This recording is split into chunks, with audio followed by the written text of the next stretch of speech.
کیا آپ نے کبھی سنا ہے کہ ماہ سفر بھاری ہوتا ہے؟ کیا واقعی سفر کے مہینے میں زیادہ مصیبتیں آتی ہیں؟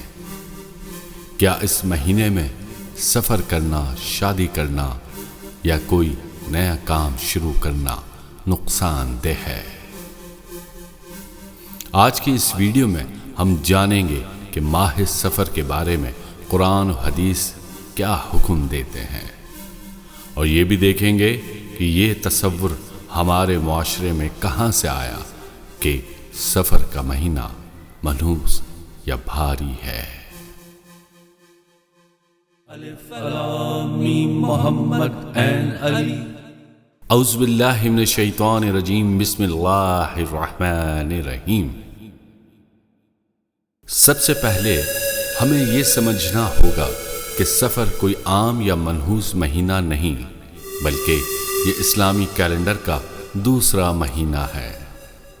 اسلامی سال 12 مہینوں پر مشتمل ہے، جن کا ذکر قرآن پاک میں موجود ہے۔ اللہ تعالیٰ فرماتے ہیں، بے شک مہینوں کی تعداد اللہ کے نزدیک 12 مہینے ہے۔ اللہ کی کتاب میں جس دن سے اس نے آسمانوں اور زمین کو پیدا کیا، یعنی تمام مہینے اللہ تعالیٰ کے بنائے ہوئے ہیں، اور ہر مہینے کی اپنی حرمت اور حیثیت ہے۔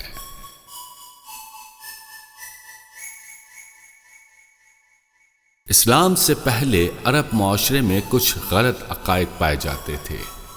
لوگ بعض دنوں، مہینوں اور چیزوں کو منحوس سمجھتے تھے۔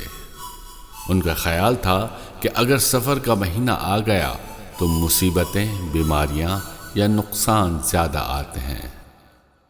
اسی طرح وہ پرندوں کی آوازوں، ستاروں اور مختلف چیزوں سے بدشگنی لیتے تھے۔ اسلام نے آ کر انسان کو یہ تعلیم دی کہ اصل اختیار صرف اللہ تعالیٰ کے پاس ہے۔ کوئی مہینہ، کوئی دن یا کوئی چیز خود سے نقصان پہنچانے والی نہیں ہو سکتی۔ رسول اللہ صلی اللہ علیہ وآلہ وسلم نے جاہلیت کے ان غلط خیالات کی اصلاح فرمائی۔ نبی کریم صلی اللہ علیہ وآلہ وسلم نے فرمایا، جس کا ترجمہ ہے، نہ بیماری خود بخود اثر کرتی ہے، نہ بدشگنی ہے، نہ بامائے کا عقیدہ درست ہے، اور نہ سفر کی نحوست۔ اس حدیث کا مطلب یہ ہے کہ سفر کے مہینے کو منحوس سمجھنا درست نہیں۔ مسلمانوں کا عقیدہ یہ ہونا چاہیے کہ اگر کوئی تکلیف آتی ہے تو اللہ کے حکم سے آتی ہے، اور اگر کوئی آسانی ملتی ہے تو وہ بھی اللہ کی طرف سے ہے۔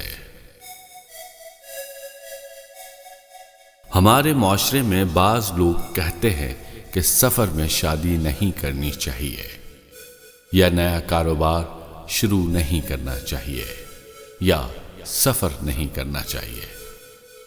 لیکن قرآن و حدیث میں ایسی کوئی پابندی موجود نہیں ہے۔ رسول اللہ صلی اللہ علیہ وآلہ وسلم کے زمانے میں صحابہ کرام سفر کے مہینے میں سفر بھی کرتے تھے، معاملات بھی کرتے تھے، اور اپنی زندگی کے کام بھی انجام دیتے تھے۔ اگر سفر منحوس ہوتا تو نبی کریم صلی اللہ علیہ وآلہ وسلم ضرور امت کو اس سے منع فرماتے۔ ہمیں یہ سمجھنا چاہیے کہ زندگی میں مشکلات آنا اللہ کی طرف سے آزمائش ہے۔ اللہ تعالیٰ قرآن میں فرماتے ہیں، سورہ بقرہ آیت نمبر 155، اور ہم ضرور تمہیں کچھ خوف، بھوک، مالوں اور جانوں کی کمی سے آزمائیں گے، اور صبر کرنے والوں کو خوشخبری دیں گے۔ لہذا مشکلات کا تعلق کسی مہینے سے نہیں، بلکہ اللہ کی حکمت اور آزمائش سے ہوتا ہے۔ ایک مسلمان کو ہر وقت یہ یقین رکھنا چاہیے اللہ کے بغیر کوئی طاقت نقصان نہیں پہنچا سکتی۔ ہمیں بدشگنی سے بچنا چاہیے اور اللہ پر بھروسہ کرنا چاہیے۔ جب کوئی نیا کام کریں تو اللہ کا نام لیں، دعا کریں، استخارہ کریں اور اللہ سے مدد مانگیں۔ ماہ سفر کوئی بھاری یا منحوس مہینہ نہیں ہے، یہ بھی اللہ تعالیٰ کے بنائے ہوئے مہینوں میں سے ایک مبارک مہینہ ہے۔ غلط رسموں اور بے بنیاد باتوں کے بجائے ہمیں قرآن اور سنت کی تعلیمات کو اپنانا چاہیے۔ اللہ تعالیٰ ہمیں صحیح عقیدہ سمجھنے اور اس پر عمل کرنے کی توفیق عطا فرمائے۔ جزاک اللہ خیر۔ الف لام میم محمد این علی، الف لام میم محمد این علی۔